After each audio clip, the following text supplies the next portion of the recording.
The first few installments of any property are meant to hook you, and I don't know about y'all, but after watching the first few episodes of Naomi, I'm whelmed.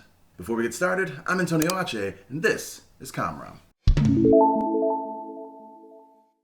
For the record, there will be no big spoilers in this video because really there hasn't been much to spoil. I won't even give you the bit that's known from her main comic because they look like they're going to sprinkle that out very slowly all season. If you've seen any of our recent videos, you may think that I hate all things CW, and that is not true. I have watched and enjoyed quite a few of their shows and regularly sang the praises of the Arrowverse in its earlier stages. Fact is, times have changed. Though I credit them for working on shooting the shows in a more cinematic and visually stunning ways like they have with Stargirl and Superman and Lois, the sad truth is, making a show pretty isn't enough. It has to have substance too. I don't feel like this one has that. At least not yet. The character Naomi, who will eventually go by the codename Powerhouse because maskless superheroes still need a codename for some reason, was introduced in spring of 2019. If we actually count 2020 as a thing, that means she's only been in existence for 2 years before getting a CW-style 20-episode TV show centered around her, which is not a smart move to say the least.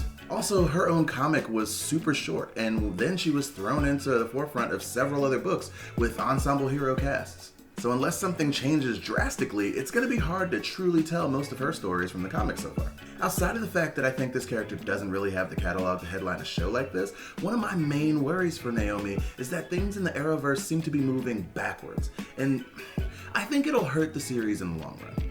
As I mentioned, she is often a part of an ensemble of established characters, and at some point, she's going to need other heroes and people we already like to stay afloat. But for some reason, instead of the CW shows progressively getting to the point of all of them being connected and making that work in whatever way it needs to, they're all now seeming to occur in different worlds or timelines without any explanation, and that is needlessly confusing. I mean, why have the government be unaware of whether Superman even exists in your new show after establishing that he works with the government in 2 previous shows, one of which is still airing at the time? Black Lightning started off in a similar sort of pocket world where the big heroes existed but were out of reach, and we see how well that went for them, and Naomi needs to make sure it doesn't slip into the same pitfalls. The Crisis crossover not so recently showed us that the heroes reformed a bunch of their worlds into the same Earth. Why now go back on that decision? Better yet, if you are going to do that, why use or reference characters that you already have elsewhere if they aren't going to be the same characters? Should we now expect Tyler Hoechlin to play a different Superman in this one? Or is the CW going to cast a 4th actor to further convolute things?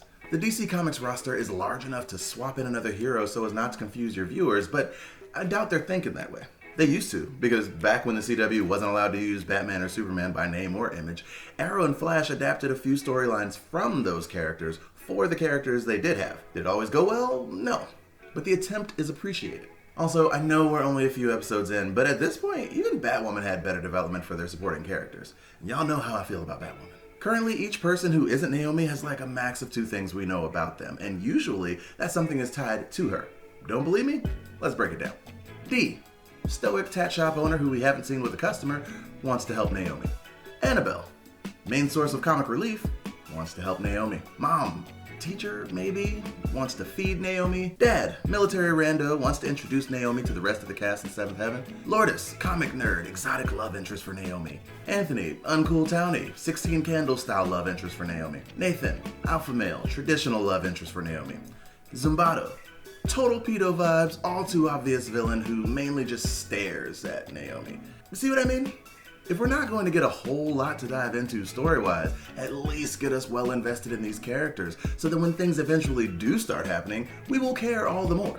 A great example of this that I like to reference is the movie Fruitvale Station. It's only a little under 2 hours and there aren't a lot of huge moments in the movie, but in the time that they have, they get us so deeply invested in the character on screen that whether you knew the story before or not, you are ready to cry your eyes out by the end. And that's what this show needs, because honestly right now, we don't care. So far, this show has been one of the slowest burns I've seen in a while, with very little payout in story or spectacle. Even as an avid comic fan myself, the tiny Easter eggs just aren't enough to satisfy my nerdy appetite. As I've stated on multiple occasions, I want most nerdy properties to succeed, and this one is no exception. Sadly, I will not be at all surprised when they announce that it won't be returning. Leave a comment below if you've seen any of the episodes of Naomi so far, and let's talk about how cool or crappy you think the show is. If you haven't yet, subscribe and hit the bell so you're alerted whenever we drop a video.